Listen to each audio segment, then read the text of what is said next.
Hey guys, um, I'm gonna give my TNA review. Now, hold on. Actually, I gotta turn my light on. I forgot to turn my light on, but what I've decided to do for this video is I'm going to be making a review of TNA, of course. But what I've decided to do is I'm gonna talk about the topic first, and then I'm gonna read my reactions because I did text people doing this, and then I'm gonna read their reactions to the match. Or whatever it was. So I'm gonna start with So this TNA happened on November 15th, 2012. Um, and the commentators for this was Taz, Todd Kinley, and Mike Tenay. And when Taz got to the Divas matches, he was such a pervert. First it tells you what's going to happen. Then James Storm comes out, cuts a promo, saying that he finally, after long year, became the #1 contender to the World Heavyweight Championship. He thanks all his fans, he thanks his family, and he thanks the people that doubted him. Then Bobby Roode comes out. He says that he's gonna out here to give a cheers. He gives a cheer to all the fans that are gonna have to watch you fail to become the world champion. His daughter, Shaquilla, I think it was, Michaela, he gives a cheer to him.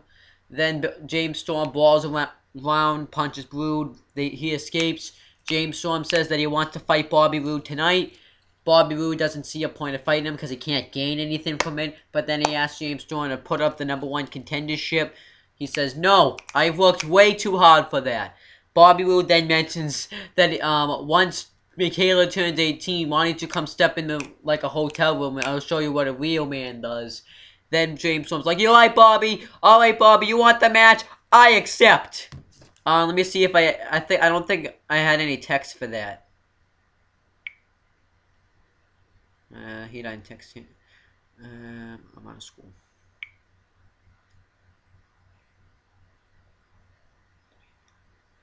Let me see. Let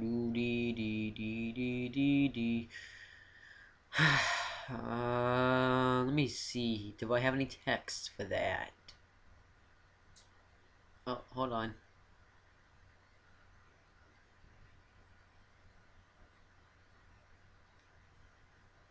No, I don't have any text for that. But then we get the next match. What's that for? We get Hulk Hogan backstage. He talks about how AJ's in a tough spot. But AJ was like seemed like he was like depressed off his game. And there's nothing he can do about it. He's gonna have to wait for next year for that title shot. Then we get a Sandy ad. Then it shows the Stin attack again. Then we get Aces and Eights backstage. Aces and Eights talk about what Doc's gonna do because they have to decide whether or not he can be in the group.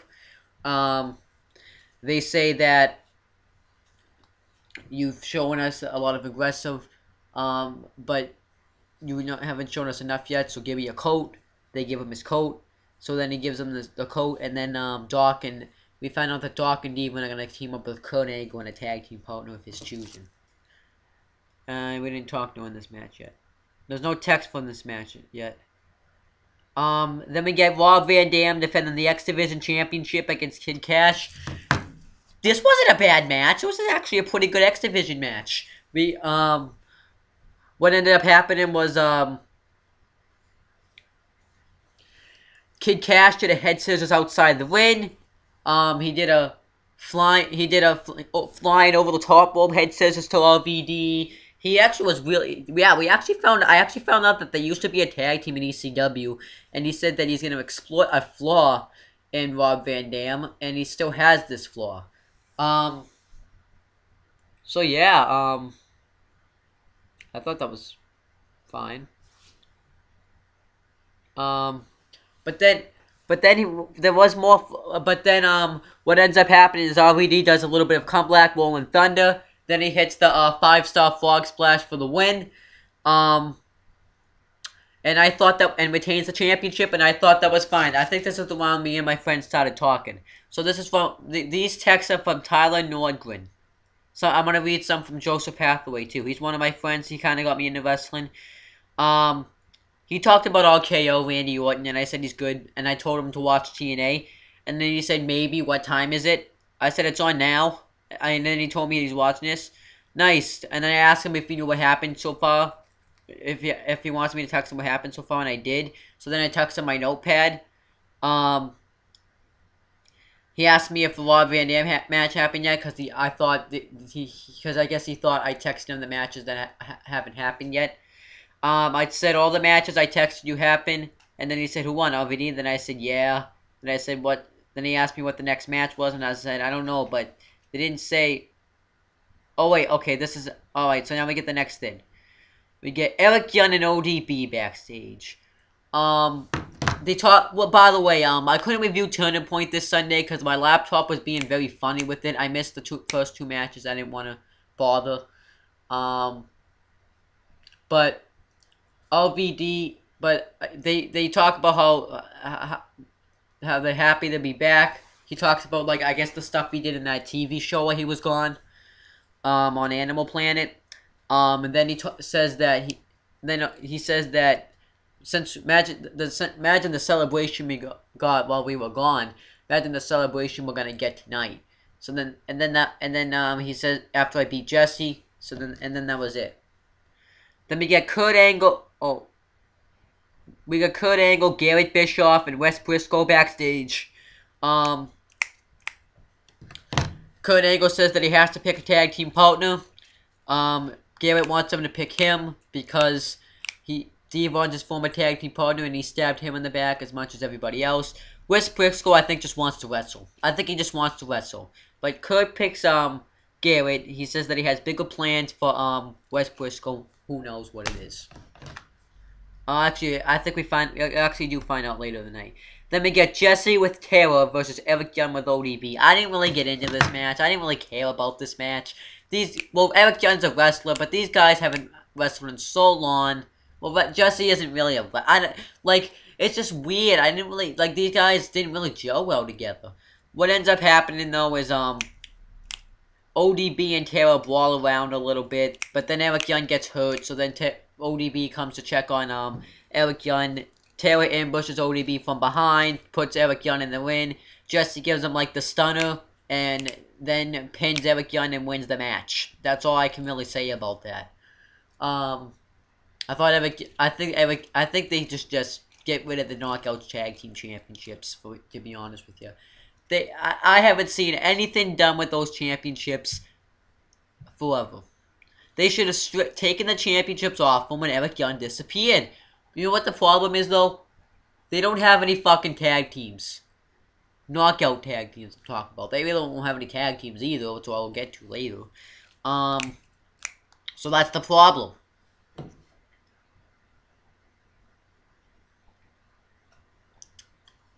So they need to put some tag teams together. So do that. Fucking do that. Then it shows the Knockouts backstage because they're gonna have a battle royal. The winner becomes the #1 contender to the Knockouts Championship. It shows mainly all the Knockouts that are gonna be in it. Then this is when me and Tyler. Now I can show you the text messages. But let me show you the text messages I did for Joseph Hathaway. Because I told him, because he's a big Mickie James fan. I told him Mickie James is wrestling tonight. He said nice, just letting you know. Then he said nice, thank you. Thanks you, actually. Then I said you're welcome. Now I'm going to get to Tyler's text messages.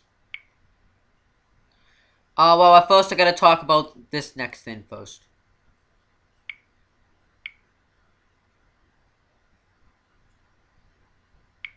Let me see. Let me get there. Then it shows the Doc match versus Joseph Polk. That shows that match from Turning Point. Then it shows Joseph Polk's backstage, and he says that he wants another match with the Aces and Eights. Hulk Hogan says, "No, you are not a wrestler. It would be like a lawyer. When you wrestle, it's like a lawyer walking into walking into a fire or something. It would be like a wrestler walking into a murder case. You're good for a lawyer. In your heart, you're a lawyer." Joseph Polk disagrees. Hulk Hogan doesn't want him to get hurt, though. It could affect his job. Joseph Polk He's not a trained wrestler on the roster. Then Joseph Park says, you know what? I'm going to go to wrestling camp. He said he's going to wrestling camp. Then Hulk Hogan says, I won't see him ever again. I have a feeling he's going to be back and he's going to know exactly how to wrestle. And then we get Samoa Joe defending the television championship against Magnus. The match never happens because I forgot to talk about this when the Aces and Eights were backstage when Doc got pitched. Well, Doc had to give up his coat. Devon threw another dart at the board, and it ended up being and that was gonna be their next target, and now it's and it ended up being Magnus. They attack his leg with the lead pipe. Well, actually, like a baseball bat.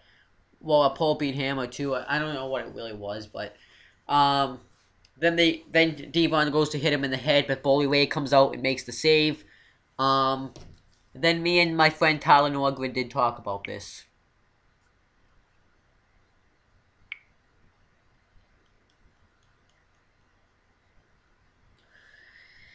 Let me see. Let me see.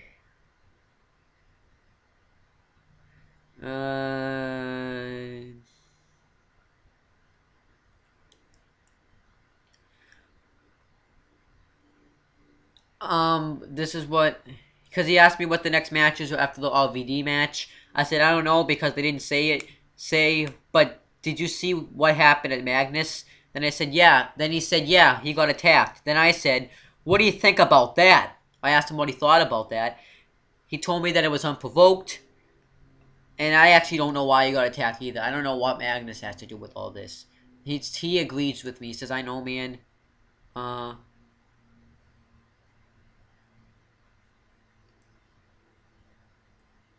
Then I ask, why did I ask him that? Because then it shows Magnus being stretched out.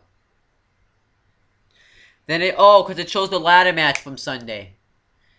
So then I asked him what he thinks about Jeff Hardy. He said he is awesome.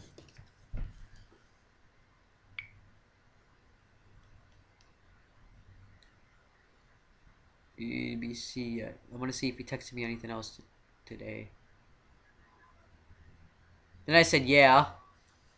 Then I gotta get to the match because he talks about the next match and I can't talk about that yet. Then we get an Austin Aries interview. He said that, he asked him, the guy asked him how banged up he is from Sunday. He's like, that's a stupid question. Look at my body. So that was kind of funny. He's like, oh, that's a stupid question. Then, he says that he's not done with Jeff Hardy yet. He still has something that's his, and he's coming to get for it. And then he tells him that he's going to get a massage.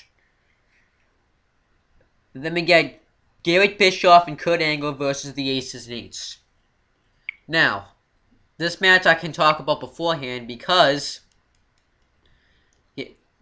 the thing that Tyler texts me is, who do you want to win this match? I told him Kurt Angle and Garrett Bischoff, and he did too. But then I told him that I heard from Suicide Dive Wrestling. I pretty much heard from everybody and I didn't watch TNA when Garrett wrestled full time. But I heard him that Garrett Bischoff isn't a good wrestler at all, though. He told me he can't be as bad as Funaki, though. LOL. That actually was pretty funny because we used to think that new Funaki fucking sucked. Then I said, I don't know. Let's see. But then because Kurt Angle gets in the match, they start, and then when he gets in the match, he does a little bit of arm drags and stuff, to Doc, because no, it's not Doc. The person the people the Aces and Eights that are in this match are Devon and one of the big men in the masks, and he told me that he didn't look bad. I said, yeah, not as I heard. Then we get to but then I want to talk about the next thing. So Kurt Angle and like I said, Kurt Angle and Garrett Bischoff take control, but then Devon hits Kurt Angle from behind. They double team on Kurt Angle for a little bit. Then Kurt Angle starts doing his comeback. Eventually the Aces and Eights come down. Then they all take out Garrett, but then Doc comes in, I think, with that bull-peen hammer, and that Aces and Eights holds Kurt Angle, so he can't escape. Then I grab the bolt. He grabs the bolt. He goes to hit AJ Styles with the bull peen hammer. But then Wes Briscoe comes out with the pipe and makes the save. And I thought that was pretty. He's like, boom! It's like kind of like something a fan would do. Then Kurt Angle, when the referee's not looking, low blows that Aces and Eights mask member and pins him for the win. And so then Kurt Angle and Garrett Bischoff win the match. Then there's more text messages in between the commercial breaks because the next thing that happens is where is it?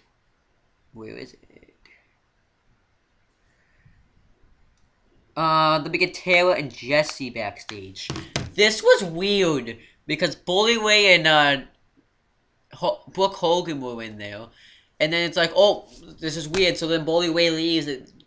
Brooke Hogan, I think she did something that could have gotten her caught, but then Taylor says, "Why are we having this battle royal? You're cute. You should. I had to find out about it on Twitter. You should tell me first." And then Brooke Hogan says that you should be knocking on the door first before you come in here. He's like, you should keep the door locked for when you're doing stuff important. Then they just leave. Let me tell you something. This better not be like the AJ Styles angle, and this is always gonna lead into something.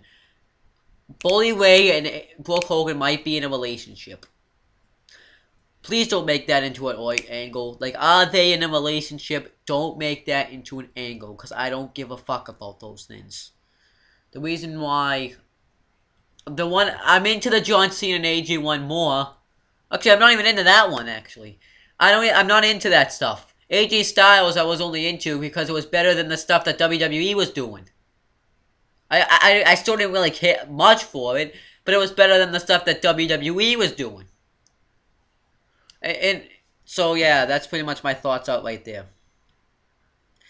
Then it's Dixie Carter backstage. He says that AJ's still putting up stuff from the past about the stuff that he was in a relationship with her and he had a sex with Claire. But then it gets weird. So then AJ has to put all that aside. He wasn't in the right place. Hopefully he'll learn his lesson. I've never seen this side of AJ before. Well, what do you expect? He just lost his chance at the World Championship. You're not, like, Hulk Hogan, it's all Hulk Hogan's fault. Because he lost his shot at the World Championship. Why wouldn't he be depressed? Like, what the fuck are you on, Dixie Carter? What the fuck is Hulk Hogan on? It says it's all on AJ Styles. It's all on you, AJ. It's all Hulk Hogan's fault because he put that stipulation there. Technically, it isn't James Storm's fault because he was in the wrong place at the wrong time. So then, Tyler texts me. Let me see.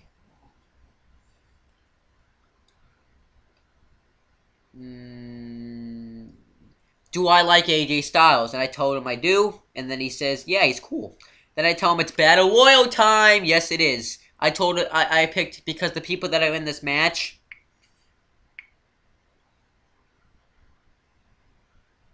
Gail Kim, Madison Rayne, Mickie James, Miss Tossmarker, and ODB.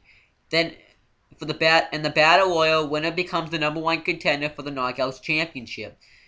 And during this, it shows like when the tours are gonna happen. I'll start paying more attention for the fans that are interested. So I know write them down, but I couldn't really pay attention to that. When Tyler texts me.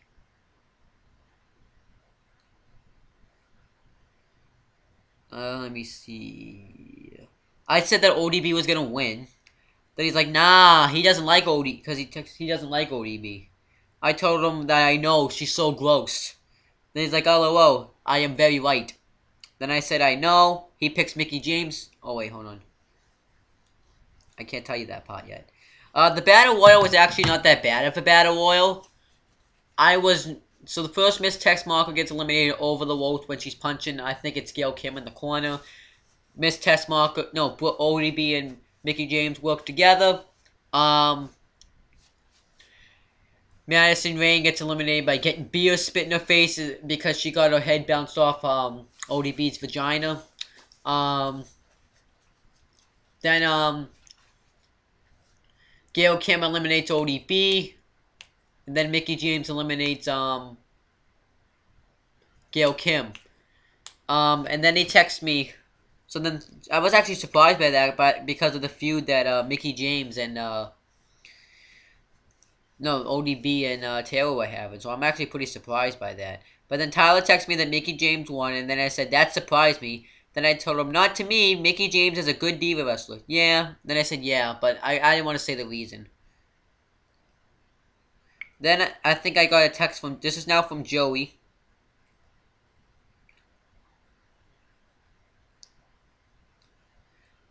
Then I said,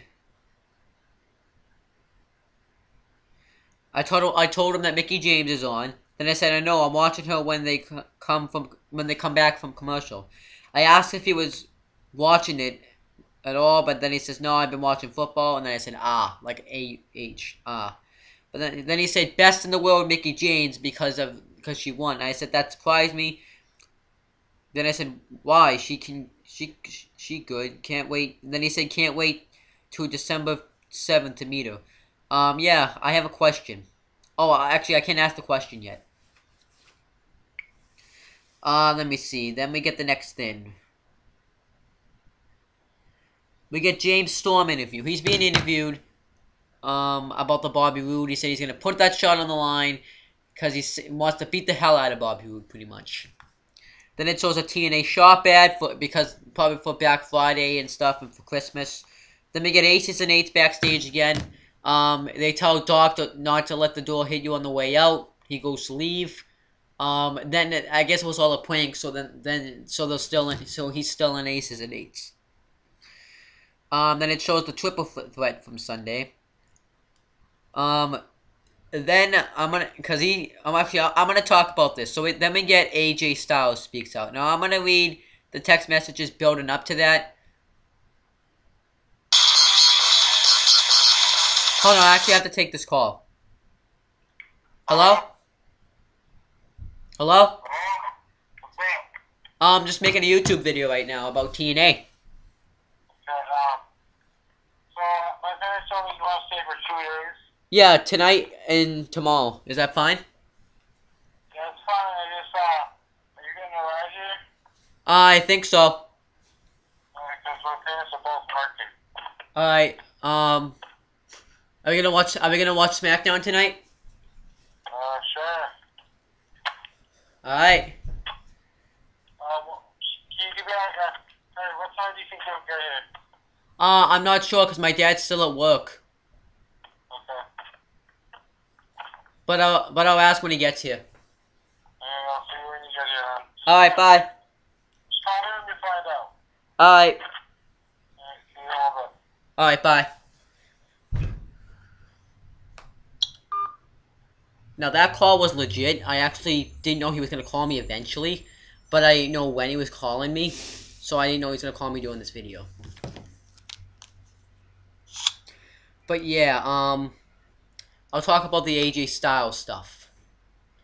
Let me tell you something. Stop it. What? Because you didn't make what I was supposed to. No, I need to make it. I'm not done making it. Okay.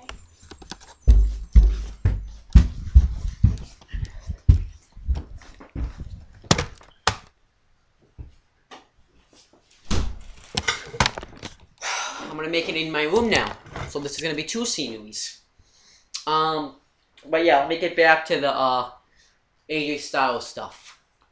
But yeah, as I said, that call was legit. I knew he was calling me, but I didn't know it was gonna be on that video. So he comes out. I'm gonna go play. Alright. I'm gonna go back out in the living room now. Ow, I hurt.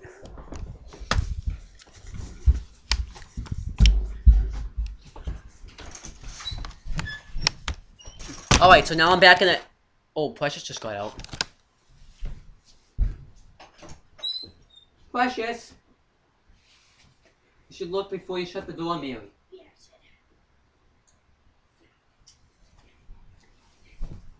okay, sorry, see. What? I'm just gonna bring it with me.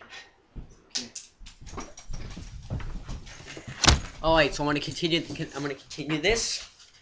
No more interruptions. I think. You have to have your collar on. Alright, so yeah, then we get AJ Styles speaks out. Now let me tell you something.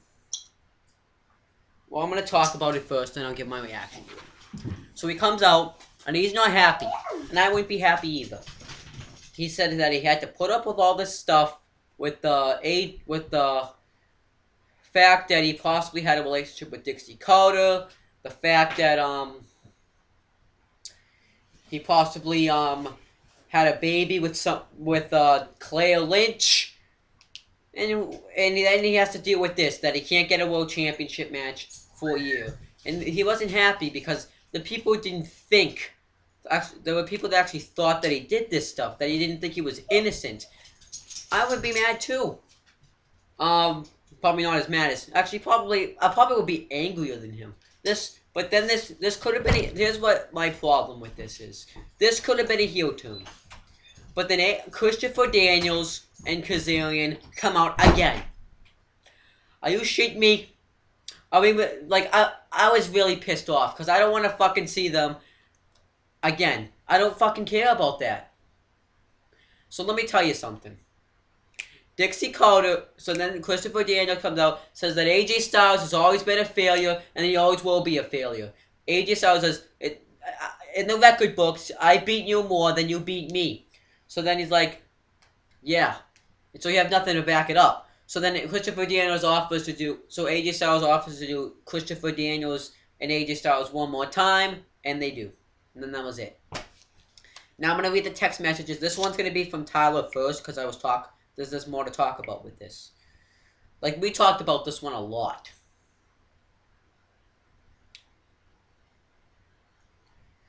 So this is before...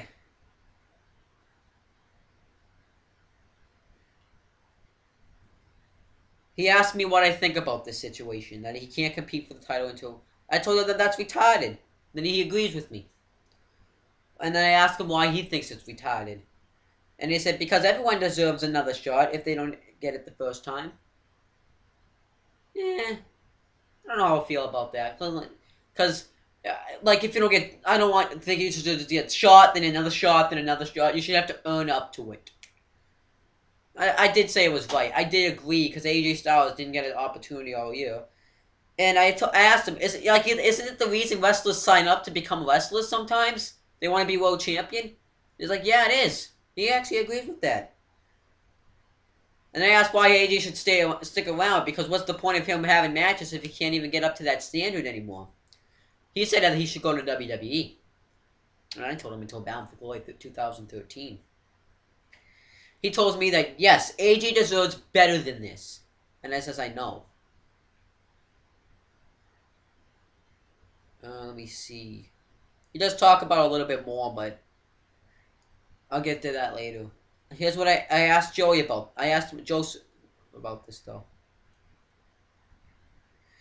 I told him that I had a question for him. I was like, what? I asked him about the question that Tyler asked me, and he said, stupid, why? And then he asked me why he can't compete, so then I said, are you watching? No, because it showed the clip of him getting pinned. Then they said, I told him what happened, why he can't have the match. He says that he might be going on vacation. Then I told him that he's having a match, one more match with Christopher Daniels. Then he said, oh. Then I told him, yeah, I've seen this match like 1,000 times, who cares? Honestly, who does care? Then he said, LOL. But it's true. Then I said, yep. Then he said, yep. Let me see if I actually texted Tyler about that. Because I think I did.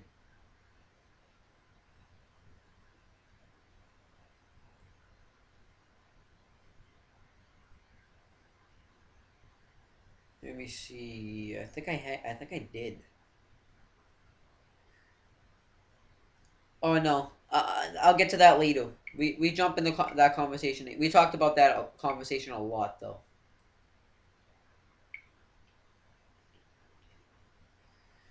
Then let me see. We have Austin Aries. Hold on. We have the Sandy ad again. It shows it again. Then we got Austin Aries backstage. He goes into Jeff Hardy's locker room. Wait, actually, wait, this is wait. I missed that because it was more.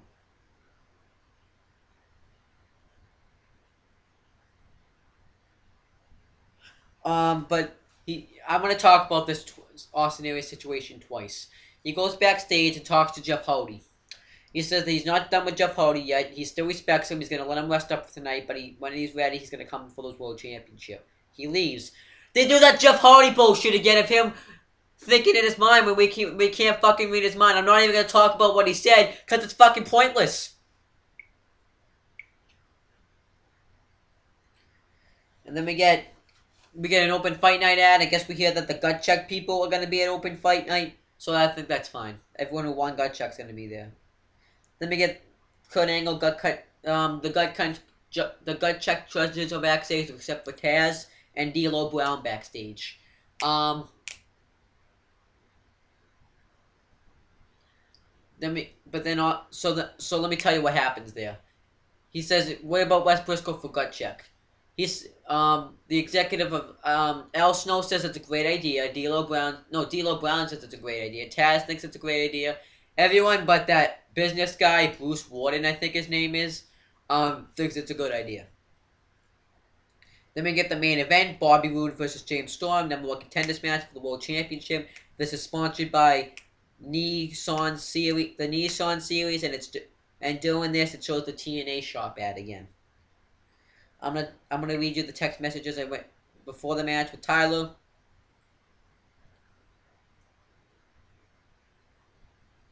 And I said, who do you want to... He asked me who I wanted to win, Bobby Roode or James Storm. And I said, Storm, you? Same. And he asked me what I think of AJ Styles challenging Christopher Daniels. He says James Daniels or whatever his name is. And then I told him that I've seen it like 1,000 times. Who cares? Actually, then he tells me he hopes Bobby Roode wins. And I said, why? Because he's a good wrestler. And because James Storm cost AJ Styles the opportunity. He said that's the way he sees it. But I said, yeah, that's a good point, but Hulk Hogan did too. He told me that Hulk Hogan's a heel, and I said, no, he's not. And then he told me that he acts like it. And then I told him I think he thought Bobby Roode was going to get pinned. Then we get to the match. It was a good match. James Storm beat the hell out of Bobby Roode for the first match. Then Bobby Roode got some offense. He actually takes the turnbuckle pad off, then continues his attack. He works on the arm of Storm. Then Storm does a little bit of comeback, goes for either Storm, his arm gives out, hits him with the spine buster, pins him, doesn't get him. Then James Storm hits him with the backstabber and cold breaker, pins him, doesn't get him. But then the referee gets caught up with something, I forget what it was. And James Storm goes into the turnbuckle, and Bobby Roode pins him and holds the tights and becomes the new #1 contender for the championship. Then the show ends. Now I'm going to read you the text message that Tyler sent me after that we talked about. He asked me if I knew James Storm and Bobby Roode used to be a tag team, because I don't think we were talking about the TNA stuff then. I didn't watch it. Then I told him I did. Then he tells me that the name of the tag team was Beer Money. And I asked him if he knows how they split. Then he says, no, I know. No, I know they got into a fight, but he asked me what happens. I told him that what happened, if you don't know what happened, I'll just tell you. For the people that do know, don't watch this part, put it on mute. I told him that James Storm was defending the World Championship against Bobby Roode, but Bobby Roode won by smashing Storm's head with a beer bottle, winning the title. Oh, well, he told me anyways, Roode won. Then I said I know, then we kind of stopped talking after that. But yeah, this TNA, I thought this was something new to do, by the way. I thought this was fine. But this TNA I thought was fine. I'm not really going to complain about much. I'm actually glad I did catch this TNA. I wasn't going to catch it, but I'm glad I did catch it. And I think there might be some build-up for next week and some build-up for the stuff with James Storm and Bobby Roode. And I think that somehow James Storm's going to get the #1 contendership again. Because I don't see him being out of it. I'm thinking maybe either a triple threat match with Jeff Hardy, Bobby Roode, and James Storm at the next pay-per-view. Or maybe Austin Aries will get added in, because he did say he was calling... Because if you don't know, I didn't write this down, but he said he was calling someone out for for open fight night to push his buttons. So I don't know who he's gonna call out. But if he calls someone out, I'm not gonna complain about that. He might. I think he's calling out Jeff Hardy though, and then maybe he'll beat Jeff Hardy next week. Then he'll get added to that Fatal 4-Way match, and I don't know who will win. But that's it for TNA, guys. Subscribe to this channel if you haven't. Like the videos, favorite the videos, comment on the videos. Add them to your favorites. Add me as a friend on Facebook so I can invite you to like CM Wrestling Fortune 44 on Facebook. Follow me on Twitter, and I also would like you to do the same with CM Brothers and the same with Owen and Talking. That's pretty much it, guys. Peace out.